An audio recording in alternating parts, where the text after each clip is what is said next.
All right, hey everybody. One big thing we did not talk about on Saturday, and it's my fault, and that is a big thing you do have to do before you travel to the UK. You have to get approval for what they call the ETA, which means Electronic Travel Authorization. This is something that I think the UK has been doing for a while, but as far as Americans, this has just started in the fall. The process is very quick. You do have to pay. In American dollars, it's about $21, and it can take up to 3 days. I just did it a little bit ago, and of course, I haven't got my approval yet. I was just checking my email.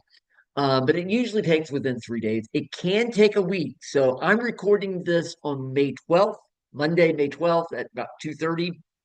We just met 2 days ago.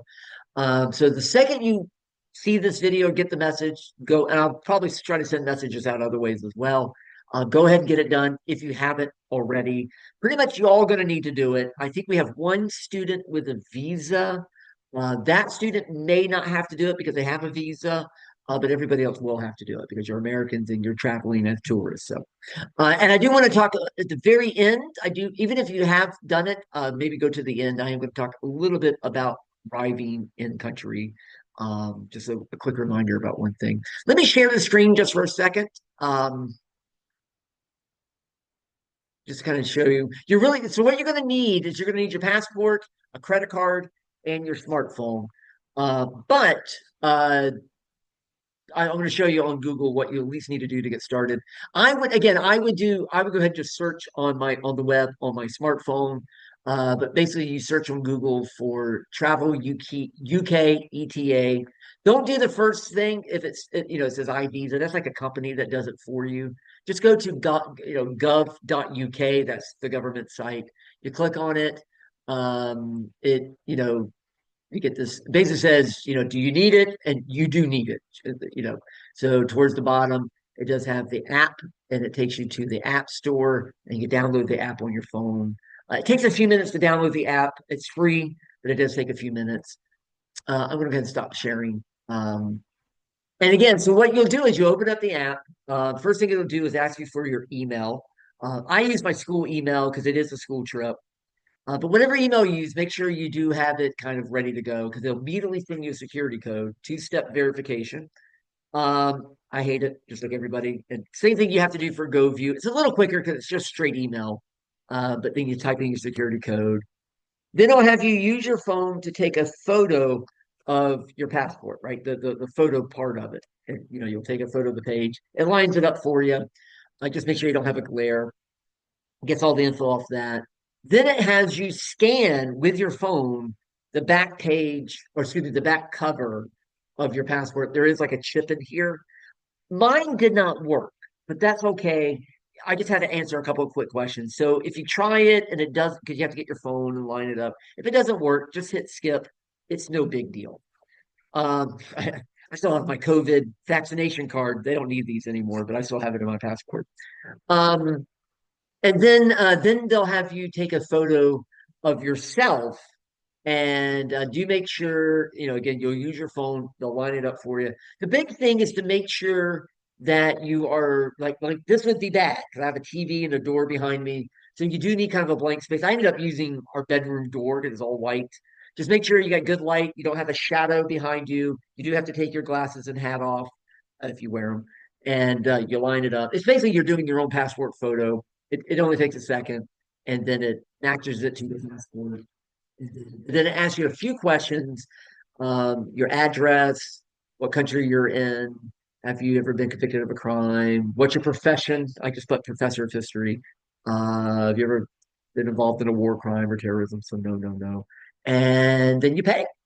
And you pay and immediately sends you an email saying we got your payment.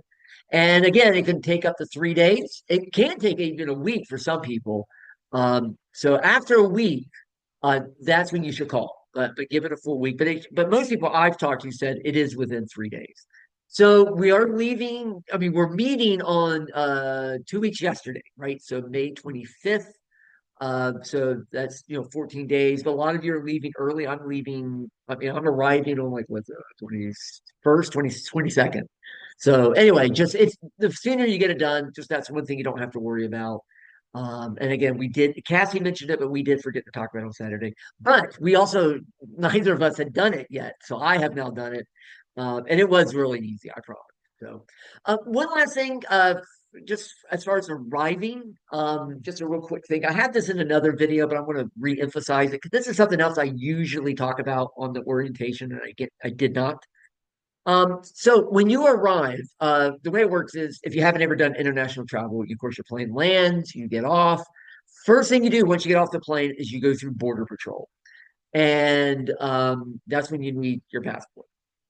Most of the time nowadays, it's really just the machine you go to. You put your passport in, it takes a picture, they make you take your hat glasses off, take a photo of yourself, and sometimes that's it. A couple quick questions on the screen. But sometimes you do have to talk to somebody. And that's no big deal. It can be a little, it can feel intimidating, but it's not. You'll get through, of course.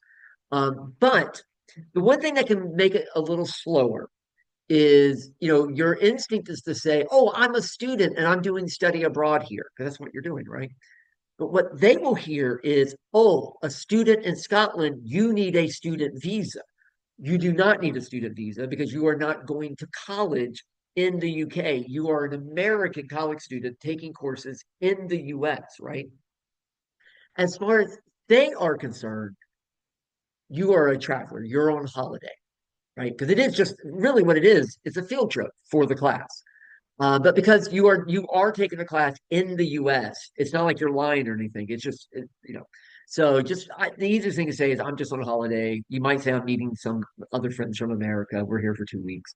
If you do say you're a study abroad student, it'll just take a few more minutes for it to clarify. It's just easier to just not say it. Again, you know, don't worry if you do say it. It might take you a couple minutes. More than likely, you'll just go through a machine anyway. You'll just scan it, and you won't even have to talk to somebody. And sometimes they're really quick, and other times they might talk to you for a while. It just depends on who you get. But don't worry about it. But again, it is just easier. I mean, I say to us, I'm here for a holiday. I might do a little research, which is true. I'm not fibbing, but because again, I'm not getting paid over there. I'm getting paid here. All that stuff. Okay. Other than that, go ahead and, like I said, second you get the message, get your ETA done. It really doesn't take very long, but you have to do it. You really do have to do it before you go. Okay, thanks, guys.